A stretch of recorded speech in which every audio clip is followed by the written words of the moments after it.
যে এবার আমরা বিদ্যুৎ খুব ভালো পাচ্ছি, বিদ্যুতের এবার লোডশেডিং নাই। শেডিং অনেকটা কম ভাইয়া, অনেকটা কম। দিন 15 যায়, একদিনও বিদ্যুৎ যায়নি। দর্শক, বিগত বছরগুলোতে রমজান মাস এলেই যেন লোডশেডিংয়ের একটা হিড়িক পড়ে যেত।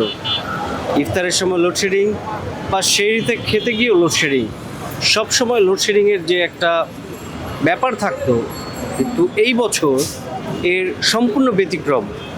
লোডশেডিং একেবারে নেই বললেই চলে। রোজদার ব্যক্তিরা নির্বিঘ্নে ইফতার করতে পারছে বা সেহরি খেতে পারছে। এ বিষয়ে আসলে নগরবাসীর কি ভাবছে আমরা তা জানার চেষ্টা করি। চলুন তাহলে জেনে নেই। এই যে বিগত ফ্যাসিস্ট সরকারের আমলে রমজান আসলে লোডশেডিং হতো প্রচুর পরিমাণে সেহরিতে এবং ইফতারে অনবরত। এই বছর লোডশেডিং কেমন হচ্ছে আপনার মনে হয়েছে? এই বছর লোডশেডিং অনেকটা কম ভাইয়া, অনেকটা কম। বিগত যে বছরগুলো গেছে তার থেকে অনেকটা কম। তো এখন একটু ভালো আছে, কারেন্টটা কম যাচ্ছে, মানুষে রোজা রাখতে পারতেছে ভালো মতো। যে এবার আমরা বিদ্যুৎ খুব ভালো পাচ্ছি, বিদ্যুতের এবার লোডশেডিং নাই। আর দ্রব্যমূল্যের দামও স্বাভাবিক আছে, কিন্তু তেলের দামটা একটু বেশি। তেলের সিন্ডিকেটের কারণে তেলের দামটা বাইরে গেছে অতিরিক্ত। এটা যদি সরকার একটু নজর দেয় তাহলে ভালো হয় আমাদের জন্য। এবার একটু মোটামুটি ভালো, এবার একটু মোটামুটি ভালো সার্ভিস দিতে আছে, ভালোই সব কিছু আল্লাহর রহমত। এখন কোনো সমস্যা নাই ইনশাল্লাহ, বিদ্যুতের সম্বন্ধে ভালোই আল্লাহর রহমত। এবার বিদ্যুৎ একেবারে যায় না, মানে সেহরির টাইমে, রোজা ইফতার টাইমে, তারাবির টাইমে এই এতদিন 15 যায়, একদিনও বিদ্যুৎ যায়নি।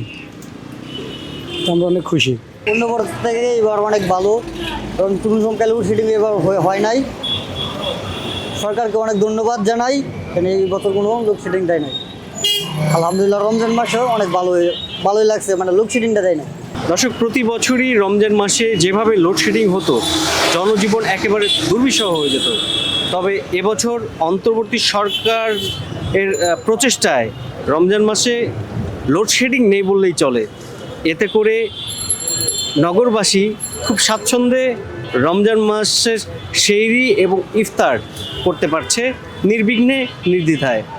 তারা খুশি, তারা চাচ্ছে এভাবেই যেন লোডশেডিং ছাড়া তারা যেন রমজান মাস সহ বিভিন্ন সময়গুলোতেও লোডশেডিং ছাড়াই কাটাতে পারে। জাকির হোসেন, কুরাইশ নিউজ, ঢাকা।